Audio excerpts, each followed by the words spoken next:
I will not stand by while you ruin this family. You dare defy me in front of everyone! Get out of my sight! How could you say such a thing? Clara Voss held out her left hand, and the diamond on her finger caught the candlelight like a small, malicious star. Lord Pemberton proposed this afternoon, she said, breathless with the kind of joy that requires an audience. In the garden, with roses. Beatrice, say something. Beatrice Hallam set down her mending needle. She looked at the ring for a long moment, not at the stone, but at the setting. The gold was thin. The prongs were slightly uneven on the left side, the kind of detail only someone who had spent years balancing household ledgers against a shoestring budget would notice. She had seen Lord Pemberton's creditor notices twice in the past month, both of them sliding out of the Morning Post before Lady Arbuthnot could intercept them. "Congratulations, Clara," Beatrice said. Clara's smile flickered. She had expected tears, or at minimum, a visible wince. "That is all you have to say? I hope you will be very happy." Beatrice picked up the needle again. "Wear the ivory gown tonight. The neckline will show the ring to better advantage." Clara stared at her for another moment, searching for the wound she was certain must be there.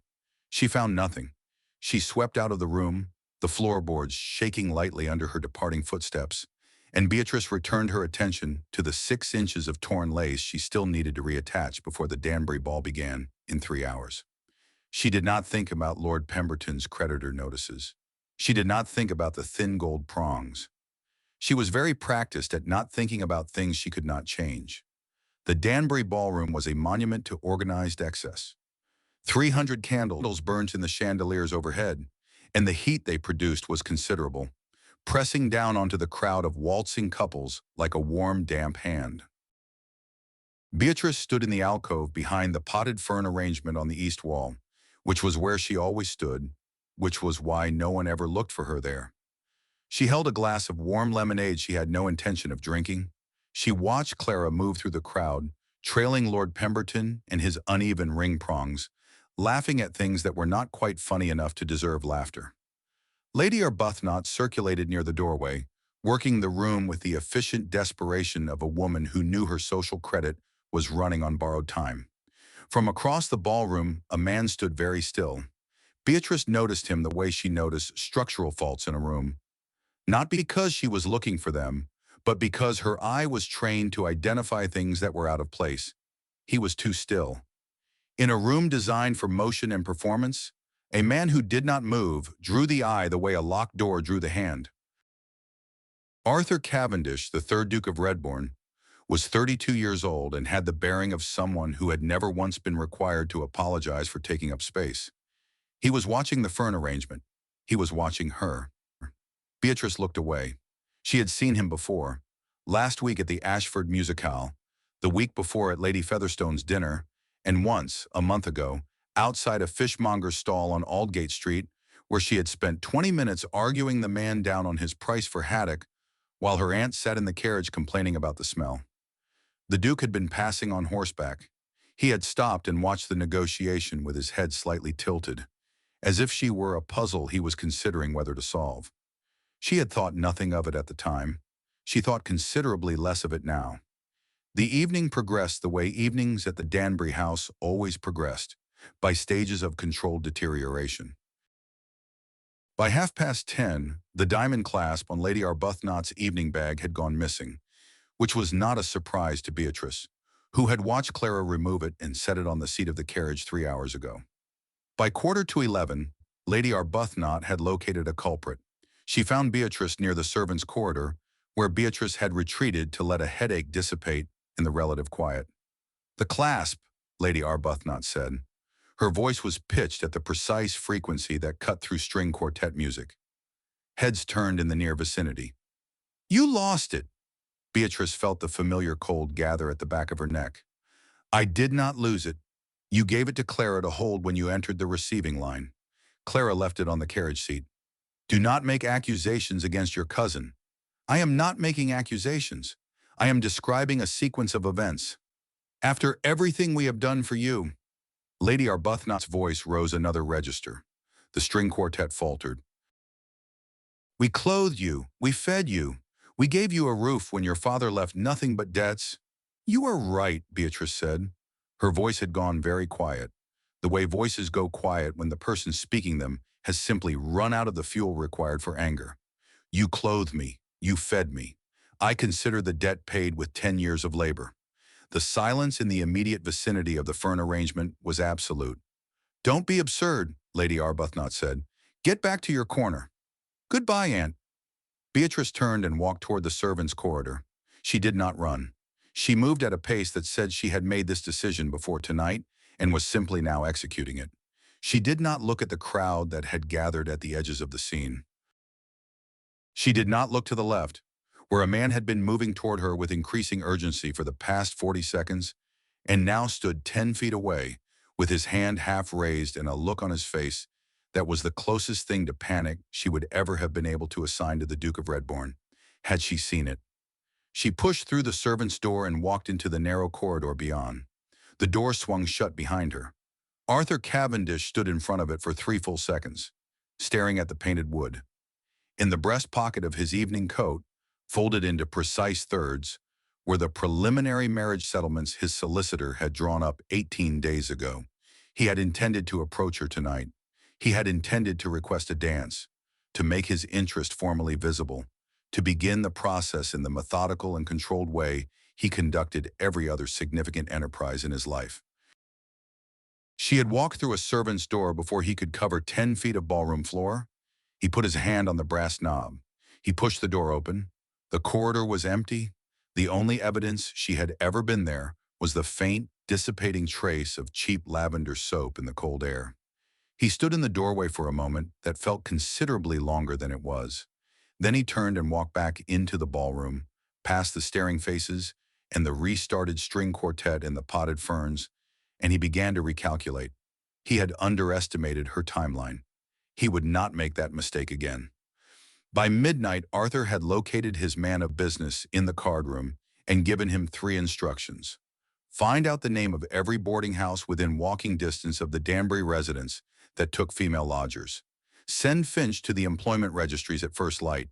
Begin the process of acquiring every outstanding debt attached to the Arbuthnot family name. He delivered all 3 instructions in a low voice, his back to the room, his scotch untouched on the mantel. Finch, a small, precise man with ink-stained fingers and the useful quality of complete discretion, wrote everything down without asking questions. He had worked for the Duke for 9 years. He had learned that questions were only necessary when the instructions were ambiguous, and the Duke was never ambiguous. That was the night Arthur Cavendish decided that patience, which had always been his greatest professional asset, was about to become a weapon he would use against himself. He could wait. He would wait. He would find her, and he would give her time to rest and to recover from whatever 10 years of that household had done to her bones. And then he would make his offer in a way she could not refuse, not because she had no choice, but because the terms would be too logical to dismiss. He would give her every escape route, and she would stay anyway, because she was the kind of woman who understood leverage, and the leverage he was offering was considerable. He retrieved his scotch from the mantel. He drank it in one long, controlled swallow. He was not accustomed to the sensation in his chest that required controlled swallowing to manage. He did not examine it closely. He filed it under the general category of problems requiring immediate solution and turned his attention to the practical steps already in motion. Find her. That was the first order of business. Everything else could follow. The boarding house on Cheapside charged 4 pence a night and smelled of boiled cabbage and the particular damp that sets into plaster and never entirely leaves.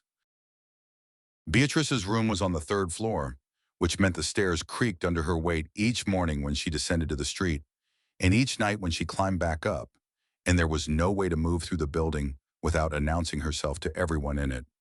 She had been there 4 days. She had 3 shillings and 7 pence remaining. On the first morning, she had answered 7 advertisements in the morning papers. A governess position in Bloomsbury, a lady's companion in Kensington, a seamstress in Covent Garden, a housekeeper's assistant in Pimlico, a reader for an elderly widow in Belgravia, a copyist for a solicitor's office in the city, a nursemaid in Islington. She had walked to every address in succession, her boots wearing thin on the wet cobblestones, her letter of introduction written in her own best hand, since she had no one to write one on her behalf. At every address, she had been asked the same question. Why had she left her previous position? She had answered honestly each time. She had not been employed. She had been a dependent relation. At every address, the door had closed in her face. On the second morning, she tried the employment registries. There were 3 she could afford to register with. The women behind the counters looked at her plain gray dress, her lack of a character reference, her unwillingness to name a previous employer, and they wrote her name in their books with the mechanical sympathy of people who had long since stopped believing that sympathy accomplished anything. On the third morning, she sold her mother's silver locket at a pawnbroker's on Holborn.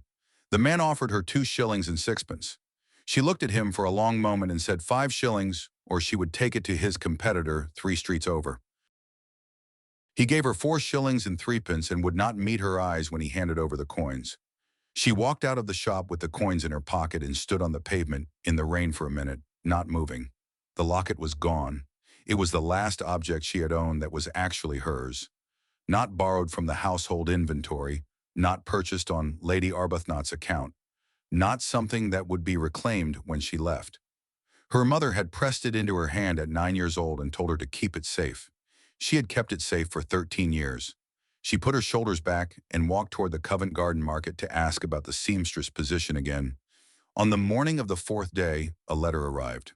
She found it on the small table in the boarding house vestibule, her assumed name written on the envelope in handwriting she did not recognize.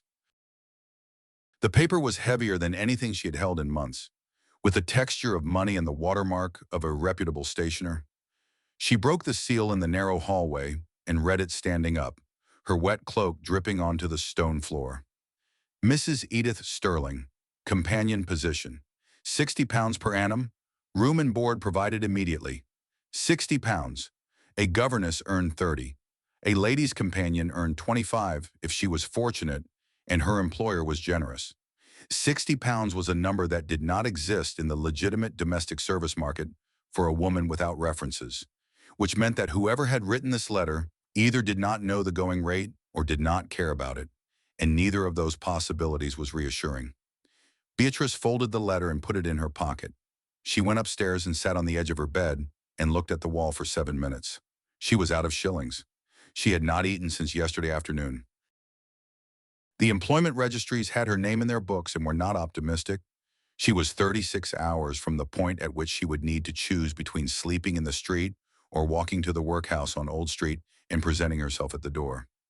She went downstairs and climbed into the waiting carriage. While the carriage moved north through the London streets, in a library in Mayfair that smelled of leather and cigar smoke, Lord Arbuthnot was sitting across from a mahogany desk and sweating through his cravat. Arthur Cavendish did not look up from the papers in his hand immediately. He let the silence work on the older man for another 30 seconds. Long enough for the sweat to become visible at the man's temples, not long enough to be theatrical about it. Then he set the papers down with the careful precision of someone who was not angry, which was considerably more frightening than someone who was. Your outstanding debts total £31,240, Arthur said. Your Sussex estate is mortgaged to within £600 of its total assessed value. Your townhouse is held against a loan from a private moneylender who charges 19% annual interest. You have 3 months before the interest on that loan exceeds your annual income. Lord Arbuthnot made a sound that was not quite a word. I have purchased all of it, Arthur said. The mortgages, the notes, the private loan. As of this morning, I own your debts in their entirety. He paused. I want to know where your niece went. Your Grace, I swear on everything I own. Which is nothing, Arthur said pleasantly. Continue. She took nothing, not a penny from the household accounts. She left the ledger balanced to the last farthing and walked out the servant's door. Lord Arbuthnot pressed a handkerchief to his forehead. The girl is unstable, ungrateful. After everything my wife has done, your wife, Arthur said, publicly humiliated a woman under her care in front of 300 people over a piece of jewelry that had been left in your own carriage. I was there. I watched it happen. He stood, buttoning his coat with the unhurried efficiency of a man who had already won. I intend to find your niece. When I do, I intend to offer her my name and every protection that comes with it. What happens to your family in the meantime depends entirely on how cooperative you are when my solicitors contact you next week." Lord Arbuthnot stared at him. "You want to marry Beatrice?" Arthur picked up his gloves from the desk. "I want a great many things, Lord Arbuthnot. Finding her is the first step toward all of them." He looked at the older man with the expression of someone closing a ledger. "If she comes to harm, if she is cold or hungry or frightened, or if a single person in this city touches her, I will not simply call in your debts. I will attend your bankruptcy proceedings personally and watch the gavel fall on every piece of furniture your wife owns. Do we understand each other?" Lord Arbuthnot nodded. He was no longer capable of speech. "Good. Show yourself out." On the fourth night, a letter arrived at the boarding house with Lady Arbuthnot's seal on it. The landlady brought it upstairs with an expression of polite curiosity. Beatrice took it at the door, looked at the seal, and turned it over in her hands once. The paper was the household stationery she had ordered from the printer on Chancery Lane 2 years ago, negotiating the price down by 12% by agreeing to take the lot with a slightly irregular watermark. She sat on the bed and opened it. Lady Arbuthnot had written in the careful, upright hand she used for formal correspondence, which meant she had wanted this to look official. "You have caused us considerable embarrassment and distress. Whatever grievance you believe you have now injured your family's reputation beyond what is easily repaired. You will return immediately. This matter will not be discussed again, and we will say no more about the unfortunate incident at the Danbury ball. Come home, Beatrice. This is your home." Beatrice read it twice. She was looking for the part where her aunt asked whether she had eaten. She was looking for the part where her aunt asked where she had slept for the past 4 nights. She was looking for the word sorry, or any word adjacent to it. She folded the letter into quarters. She picked up the candle from the windowsill and held the corner of the paper to the flame and watched it burn down to her fingers before she dropped it into the empty fireplace grate. Then she lay down on the narrow mattress in her slate gray dress and stared at the ceiling and waited for morning. On the 5th morning, Beatrice walked to the employment office near St. Paul's because it was the farthest one she hadn't tried yet, and walking cost nothing, and the cold air was preferable to the smell of the boarding house, and she was out of better ideas. She had eaten half a bread roll for breakfast, purchased for 1 penny from a street vendor who had been kind enough not to comment on the way her hands shook slightly when she counted out the coin. She told herself it was the cold. It was probably partly the cold. The employment office was a single room above a printer's shop, reached by a narrow staircase that smelled of ink and turpentine. 6 wooden chairs were arranged along one wall. 4 of them were occupied. A thin woman in her 50s with a canvas bag on her knees, 2 young women who appeared to be sisters and were speaking to each other in low voices, and a girl of perhaps 17 who had been crying recently and was working very hard at not crying currently. Beatrice took the last chair and looked at the wall opposite her and waited. The office was cold. There was a small coal grate in the corner that had been lit at some point and had since gone mostly out. The remaining warmth in the room was human warmth, which was a quantity in short supply. She sat. Outside, the bells of St. Paul's rang the hour. A carriage rattled past on the street below. Someone in the printer's shop downstairs was running a press, the rhythmic thump of it traveling up through the floorboards like a mechanical heartbeat. Beatrice pressed her spine against the back of the chair and breathed slowly and looked at the wall. This was what nothing felt like. Not the dramatic nothing of the ballroom alcove, with its borrowed dignity and its fern arrangement and the warm lemonade she didn't drink. Not the defiant nothing of walking out through the servant's door with her head up and her back straight. This was the actual nothing, the arithmetic nothing, where you counted what you had and the column came up empty and the answer didn't change no matter how many times you ran the calculation. She had sold the locket. She had 2 shillings left. The boarding house was paid through tonight. She could not afford a second night. She could not afford food for dinner. She had no character reference and no employer willing to take a woman who wouldn't explain where she'd been for the past decade. And in 6 hours it would be dark, and London in November after dark was a different city entirely from London during the day.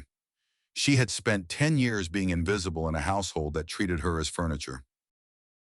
She had filed every cruelty and set it aside and kept the ledger balanced and the household running and swallowed the hunger and the headaches and the kneeling on cold ballroom floors until her legs stopped hurting from it because they had gone numb. She had believed in the particular private way of people who have no one to tell that she was enduring it towards something, that the patience and the competence and the locked-away dignity would eventually be exchangeable for something worth having. She was 22 years old and sitting in a cold chair above a printer's shop in November, with 2 shillings and no dinner, and she understood now that endurance was not a currency. It did not accumulate. You could not spend it. She could not go back. She had nothing to go back to. Her aunt's letter had been an order, not an apology, and returning would only confirm that the price of shelter was unlimited submission. She had been paying that price for 10 years, and it had purchased her exactly this: a wooden chair and 2 shillings in the fading warmth of borrowed coal. She was not going back. She could not go forward. The column was empty. The arithmetic was finished. She sat in the chair and let herself know this, fully and without softening it, the way she had learned to acknowledge bad ledger numbers, looking directly at them until they stopped having the power to shock her. She was here. It was cold. She had 2 shillings. These were the facts. For the first time in 10 years, Beatrice Hallam did not know what she was going to do next. She sat with that for a long time. The sisters left. The crying girl was called behind the counter and came back out looking slightly less hopeless. The woman with the canvas bag was called and did not come back, which meant she had gotten something, which meant it was possible. The grate went fully cold.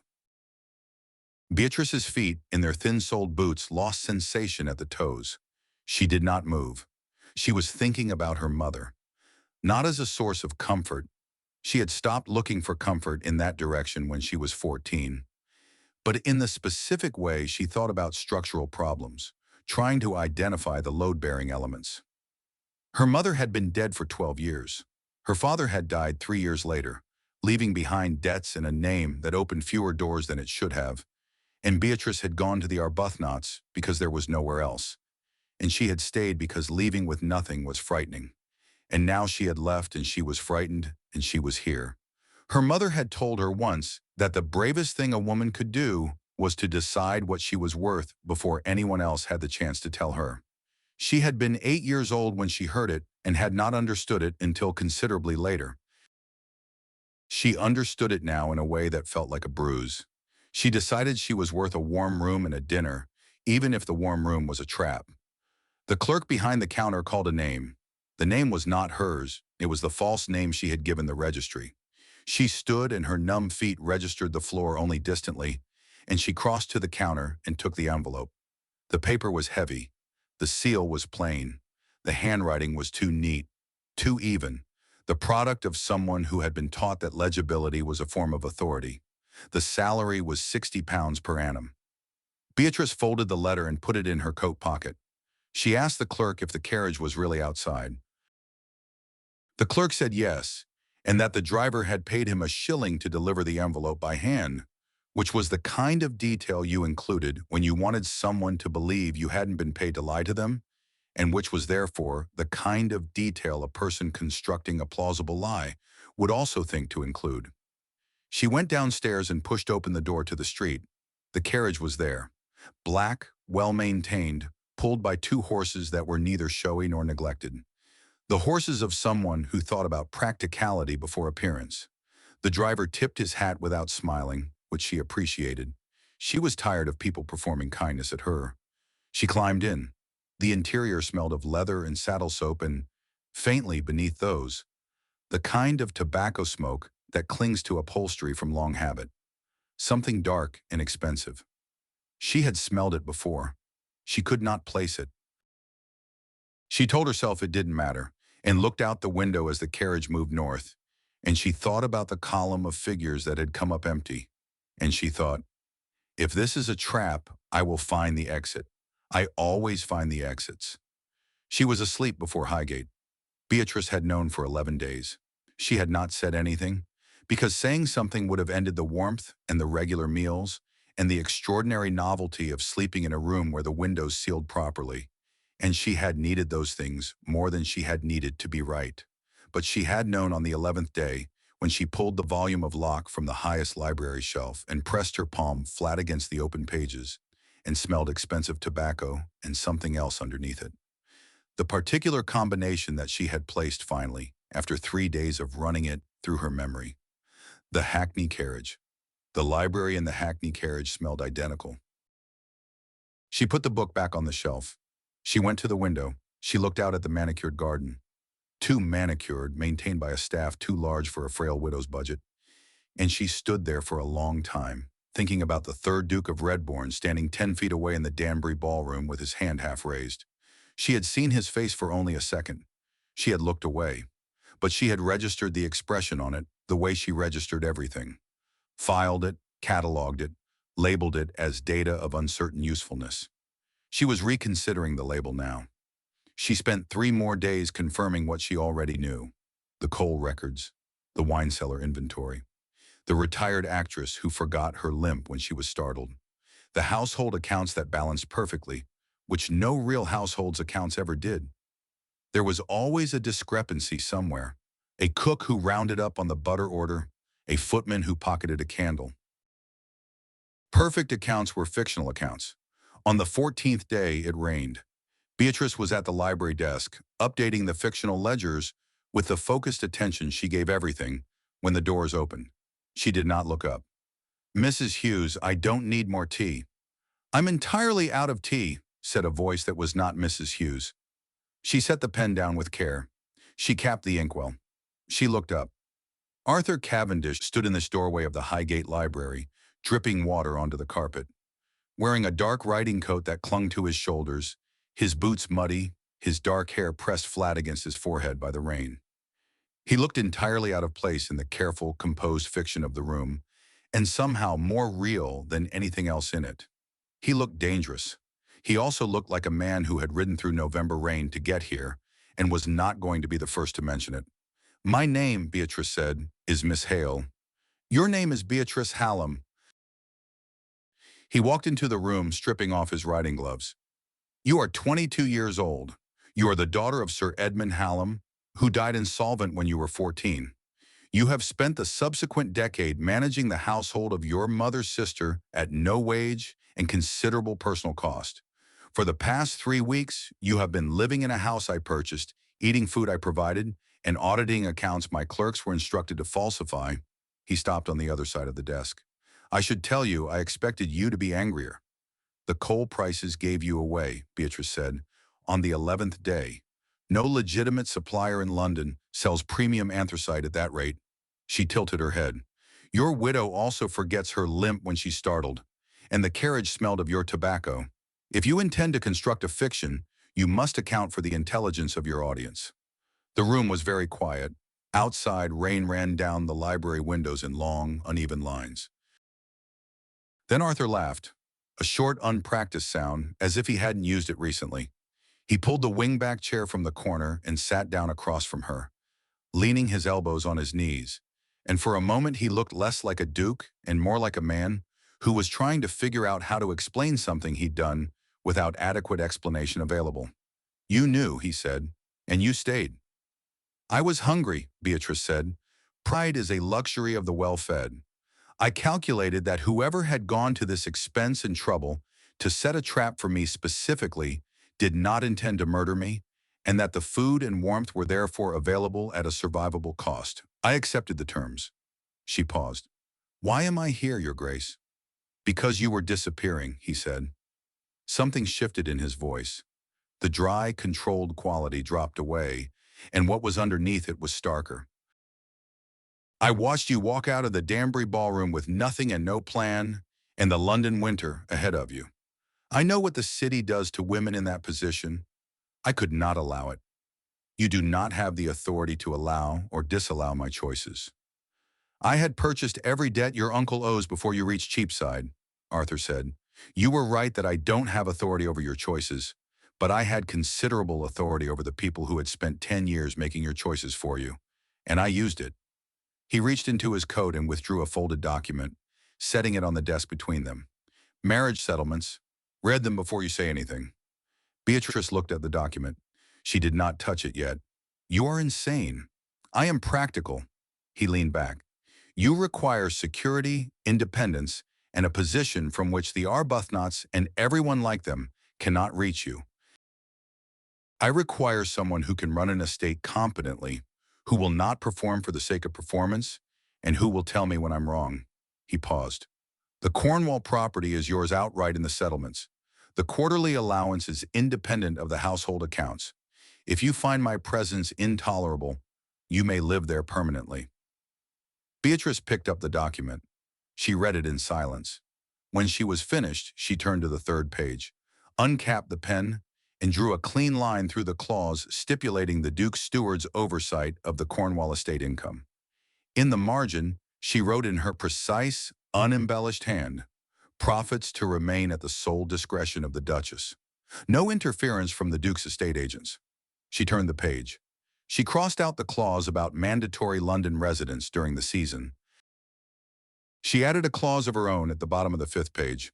A personal budget of £500 per quarter, entirely separate from household accounts, unaudited and not subject to accounting to any party. When every amendment she required had been written in, she turned to the final page and signed her name. She handed the document across the desk. Arthur took it. He did not go to the signature page first. He read from the beginning, and she watched his face as he encountered each line of red ink.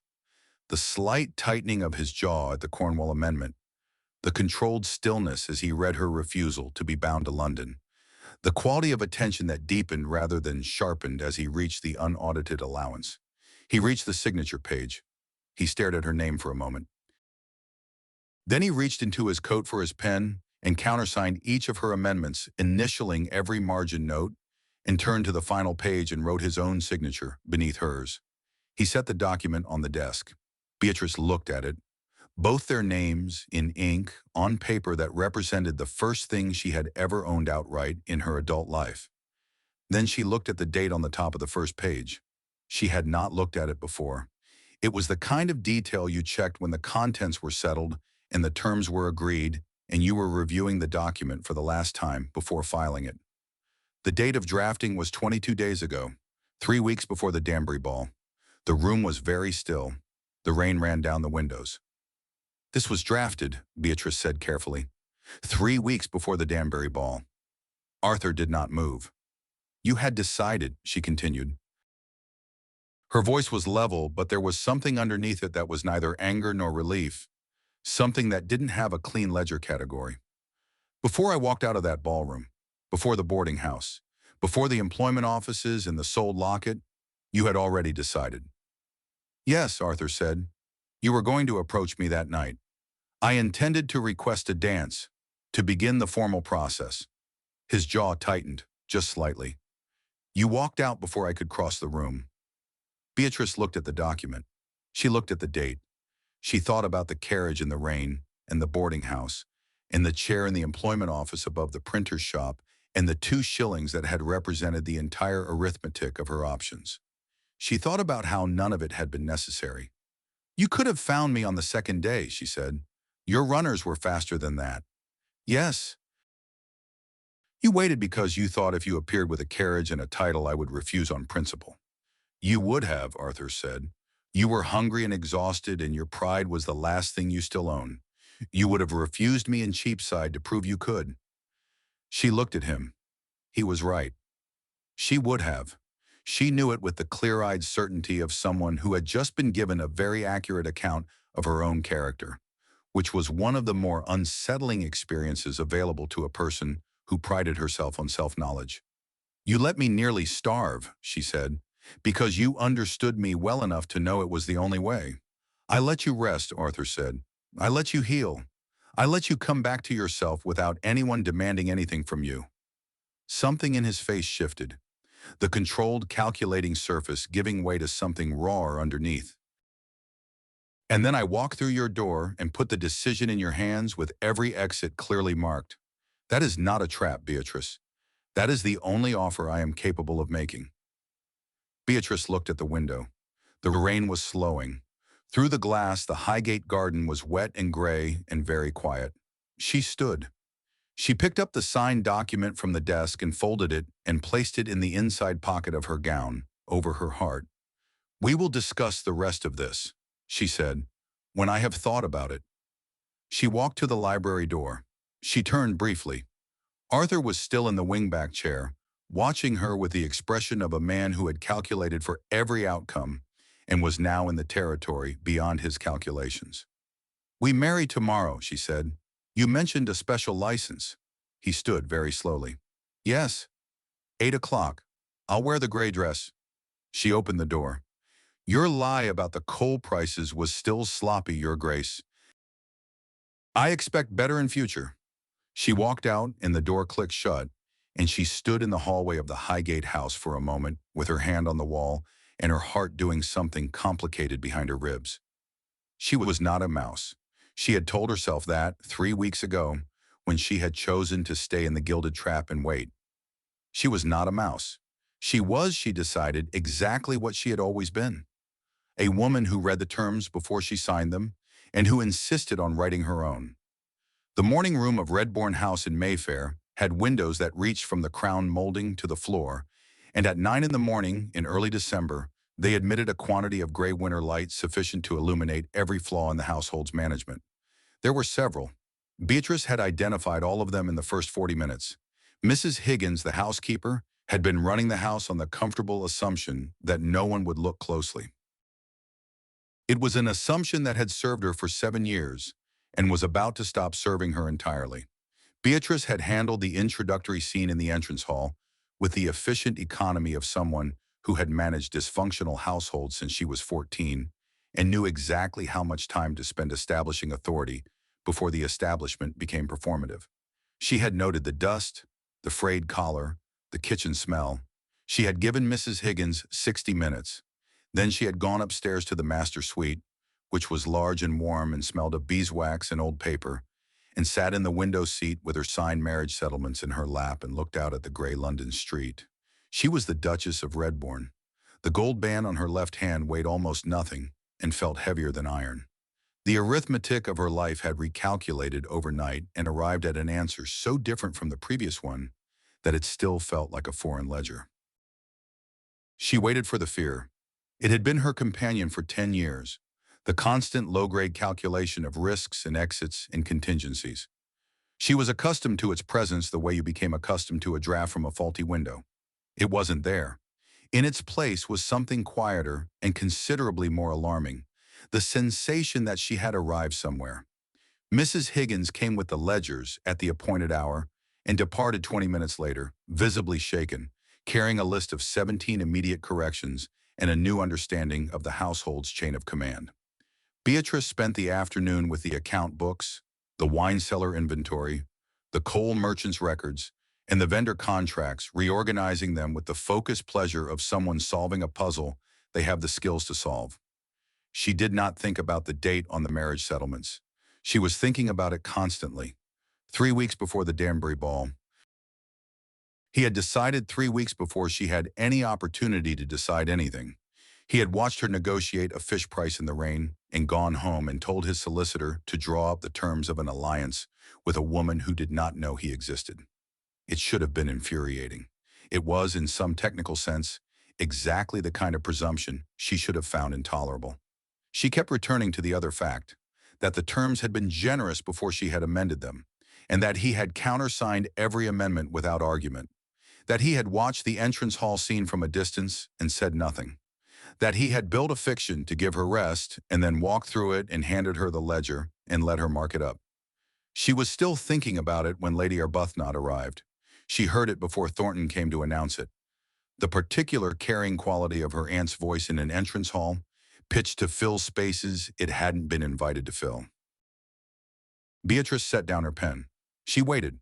Thornton appeared in the doorway. His expression was careful. "Lady Arbuthnot and Miss Clara Arbuthnot are in the hall, Your Grace. Lady Arbuthnot states she does not require an appointment." "Of course she doesn't," Beatrice said. "Show them to the blue drawing room. The second best tea service. No biscuits." She allowed 15 minutes, then she descended. The blue drawing room was cold by design. Redbourne House had 4 fireplaces that could heat it properly, and Beatrice had not ordered any of them lit. The room was a composition in formal intimidation. Heavy blue damask, gilded mirrors that returned your own expression to you without mercy, and furniture that was beautiful and deeply uncomfortable. Lady Arbuthnot stood near the window, her gown 2 seasons out of fashion, her face powder slightly uneven at the jaw. Clara sat in one of the uncomfortable chairs with the rigid posture of someone pretending not to be afraid. They had not aged the way Beatrice had expected. She had constructed, in some private compartment of her mind, a version of this moment in which her aunt looked smaller, more revealed, stripped of the authority that came from being the one who controlled the household budget. Instead, Lady Arbuthnot looked like what she was, a woman in her mid-50s who had run out of options and was deciding which of her remaining assets to deploy. "Beatrice," Lady Arbuthnot said, and moved forward with her arms slightly open, the gesture of an embrace that had not yet committed to completion. "My darling girl, we have been so worried." Beatrice did not move from her position just inside the doorway. The uncompleted embrace reached its limit and retracted. "Aunt," Beatrice said, "to hear of your marriage, through the society pages no less, and to know nothing of it beforehand, to be excluded entirely from such an occasion." Lady Arbuthnot pressed her fingers to her collarbone. "I confess I was hurt, Beatrice, after all we have been to each other." "I know what we have been to each other," Beatrice said. "I kept the records." Lady Arbuthnot's eyes sharpened. The performance of maternal anxiety thinned, like stage gauze when you stand too close to the lamp. "Your husband has bought your uncle's debts. He is calling them in. We will be turned out of the Sussex house next week." Her voice dropped into a lower register, not softer, but more deliberate. "We are family, Beatrice. Whatever has passed between us, we are blood. You have the Duke's ear. One word from you. You are not going to appeal to family sentiment," Beatrice said. "You abandoned that ground when you told 300 people that I had stolen a diamond clasp I had watched your daughter leave in the carriage. I was upset. I misspoke. You had been mistreating me for 10 years, Beatrice said. Not occasionally, not in moments of stress. Systematically and with the deliberate intent of keeping me unable to leave. The unpaid labor, the withheld references, the room in the attic while Clara had the guest suite." She kept her voice level because she was not doing this out of anger. Anger was an expenditure, and she had learned to be careful with her resources. "I am not angry with you, Aunt. I simply have no obligation to you, and I won't be creating one now." Clara stood up. Her face had been going through several stages of emotion and had landed on something ugly. "You planned this," she said. "You threw yourself at him at the Danbury ball, didn't you? You saw a way out and you took it, and now you're sitting there in your silk dress, pretending to be the injured party." Beatrice looked at her cousin. She remembered kneeling on the Danbury ballroom floor, her knees aching against the polished wood, her fingers moving through the French lace on Clara's hem. She remembered Clara's voice above her. "Careful with the needle, Beatrice." She remembered calculating, in the back of her mind, whether she had enough thread to complete the repair before the dance set ended. "If I had planned it," Beatrice said, "I would have done it years ago. I had sufficient intelligence and considerably more opportunity." She turned her head toward the doorway. "Thornton." The butler appeared instantly from the hall. "My aunt and cousin are leaving. Please see them to the door." She looked back at Lady Arbuthnot, who had gone the color of old paper. "If they return without an appointment, the footmen are to inform them that the Duchess is not receiving." "You cannot do this," Lady Arbuthnot said. Her voice had shed its performance entirely. Underneath was something that Beatrice recognized, with some distant clinical interest, as genuine distress. "We have nowhere to go. Your uncle will be ruined. I will be ruined." "Beatrice, that is between you and your creditors," Beatrice said, "which now includes my husband. I suggest you write to his solicitor." She paused, then added, "Because it was accurate. His terms are generally fair.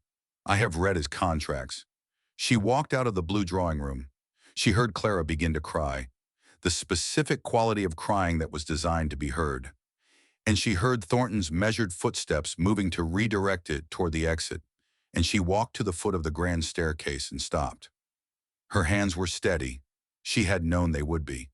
She had been waiting for this moment for 10 years, and when it arrived, it had been entirely manageable, no more or less than what she had prepared for. She had the resources to handle it. She had the position. She had, for the first time in her adult life, a fortress of her own. She was waiting for relief. Instead, she stood at the foot of the stairs and felt a strange, quiet exhaustion, as if 10 years of held breath had just been released all at once. "Well," said Arthur from the upper gallery. She looked up. He was standing in the shadow at the top of the stairs, his arms crossed, watching her. He had been there for the duration of the scene. She filed this fact and decided provisionally not to be irritated by it. "Don't," she said. "I wasn't going to say anything." "You were going to say something." He came down the stairs. He stopped 2 steps above her, which put them at eye level. Up close, his expression was something she was still learning to translate. The layers of deliberate stillness he wore over whatever was actually happening underneath. "You are extraordinary," he said. "I was practical," Beatrice said. "There is a difference. In your case, I'm not convinced there is." He was quiet for a moment. Then, "They're gone." "Yes." She looked down at her hands. "I knew they would come. I had prepared for it." She looked back up at him. "I had not prepared for how little it would resolve." He did not offer consolation. She had noticed over the past weeks that he had a gift for knowing when consolation was the wrong instrument, when what was needed was not comfort but acknowledgement. He simply stood on the step above her and waited. "I need to speak with you tonight," she said, "about the date on the settlements." "I know. Not now. Tonight." "I'll be in the library," he said. He went back upstairs. She stood at the foot of the stairs for another moment.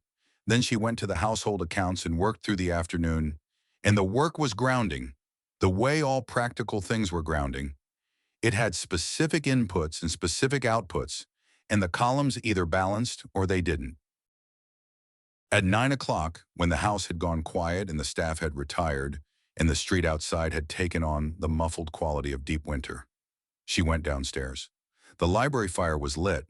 Arthur was in the wingback chair, his cravat removed, his coat unbuttoned, holding a glass of scotch with the absent grip of someone who had been thinking rather than drinking. He looked up when she came in. He stood. She sat in the chair across from him. She waited until he had sat back down and the fire was the only sound in the room.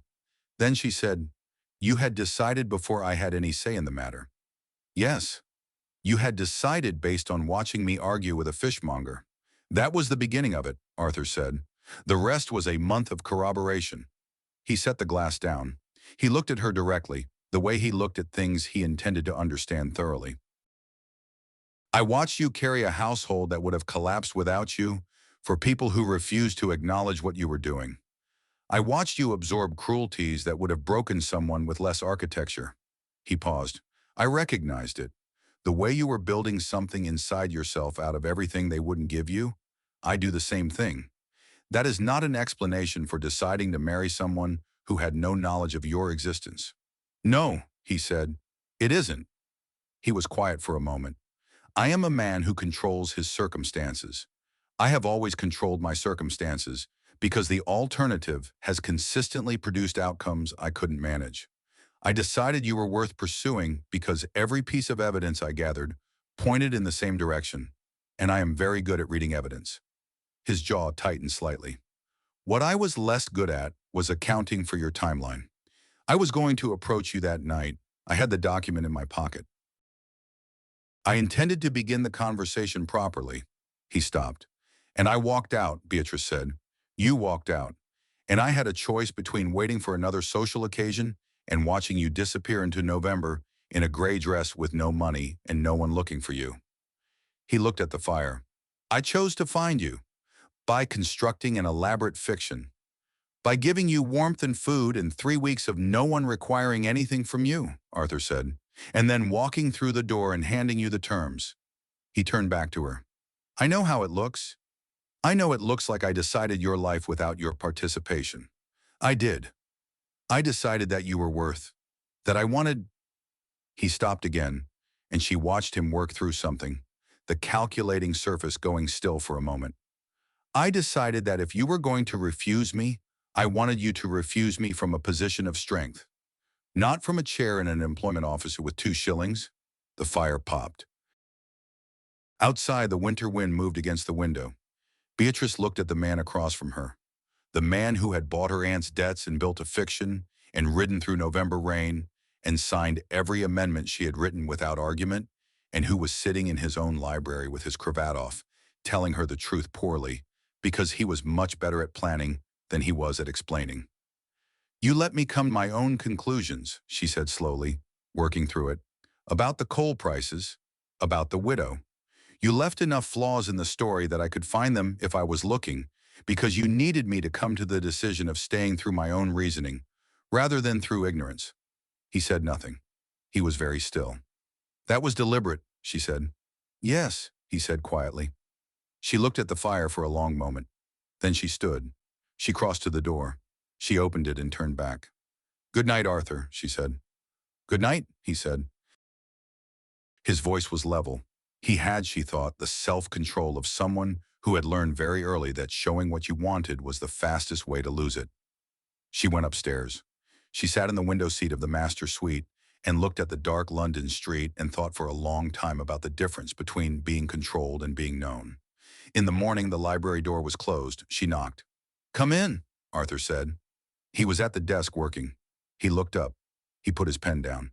He said nothing, which was, she had come to understand, his way of making room. Beatrice walked to the desk.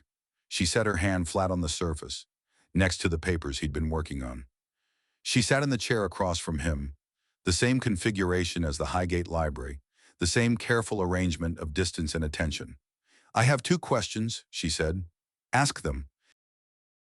If I had refused you in Cheapside, if I had been too proud and too stubborn and said no because I wasn't going to accept charity, would you have found another way?" Arthur looked at her. "Yes," he said simply. She nodded once. "And the date on the settlements," she said, 3 weeks before. If I had been a different woman, if I had been someone who would perform and flatter and give you no resistance, would you still have done it?" He was quiet for a moment. Then, "No," he said. "The settlements would have remained in the drawer."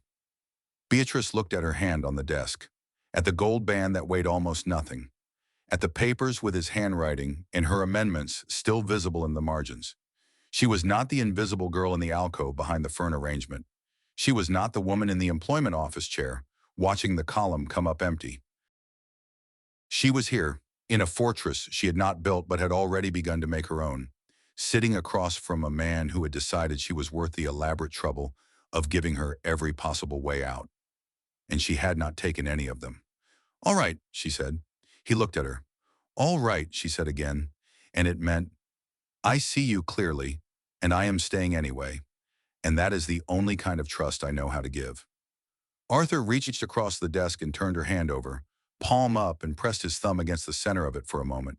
Then he released it and picked up his pen and returned to his work, and she sat in the chair and opened the household account book she had brought downstairs, and the fire crackled, and the winter light came in through the tall windows, and neither of them spoke for a long time, which was the most companionable silence Beatrice had ever sat in.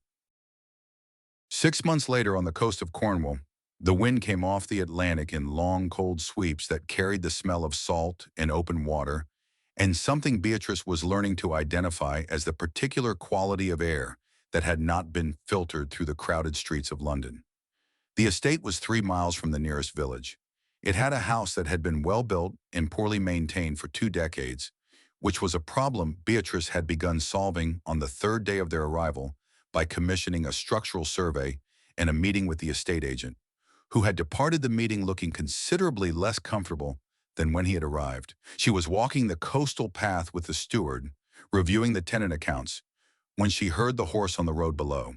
She recognized the pace, not hurried, deliberate, the gait of someone covering ground without rushing. She tucked the account book under her arm and kept walking. Arthur appeared on the path above her. He had ridden from London in 2 days. He was windburned and unhurried and looked at her with the expression she had spent 6 months learning to read, which was his version of a smile. "The Privy Council reports the grain tax amendment passed," he said, falling into step beside her. "I heard, I wrote to Lord Ashfield's secretary 3 weeks ago with the supporting figures. She handed him the account book without looking at it. Read page 47. The mill at Trevelyan Cove has a structural problem in the wheel housing. I've commissioned a quote from the millwright in Falmouth. He read page 47. He handed the book back. The millwright in Truro is faster. The Falmouth man is better. Fair, he said. They walked. Below them, the Atlantic moved with its enormous patient indifference, gray-green and unhurried, breaking against the cliff base in long white lines. A pair of kittiwakes rode the updraft above the headland, effortless and precise. The school opens next month, Beatrice said. Mrs. Trenchard has agreed to teach the younger children through the winter quarter. I'm looking for a second teacher for the spring. I know someone, Arthur said, a rector's daughter in Exeter, who had an unfortunate falling out with her family over the question of whether she ought to be allowed to have opinions. Send her my details, Beatrice said. He looked at her sideways, in the way he had of checking on something without appearing to check on it. She had learned to let him look. You're happy, he said. It was not quite a statement and not quite a question. Beatrice considered the word. She had spent 22 years being competent and controlled and careful, and in the past 6 months she had added to those qualities, carefully, experimentally, with the thoroughness she applied to everything. The radical possibility that competence and happiness were not mutually exclusive. I am building something, she said. That's the closest I know how to get. Arthur's hand found hers without ceremony. Not possessive, not performing, simply there. The way his presence in a room was simply there. A fact of the landscape she had become accustomed to. They walked the rest of the path in the Atlantic wind, with the account books under her arm and the sea below them and the school foundation waiting in the village. And Beatrice thought, this is mine. Not because someone gave it to me, because I read the terms and I wrote my own, and I signed my name, and I stayed. It was enough. It was, in fact, considerably more than enough. It was everything she had been owed. Some people believe that survival requires you to become hard, that the only way to endure cruelty is to stop feeling it. But the most dangerous thing Beatrice Hallam ever did was refuse that bargain. She kept her intelligence intact, her judgment sharp, and her capacity for trust locked carefully away. Not destroyed, only protected, saved for someone who would earn it rather than demand it. The iron she built around herself was never meant to be permanent. It was scaffolding. And the bravest moment of her life was not the night she walked out of the ballroom. It was the morning she knocked on a library door and chose, with full knowledge of everything it cost, to stay.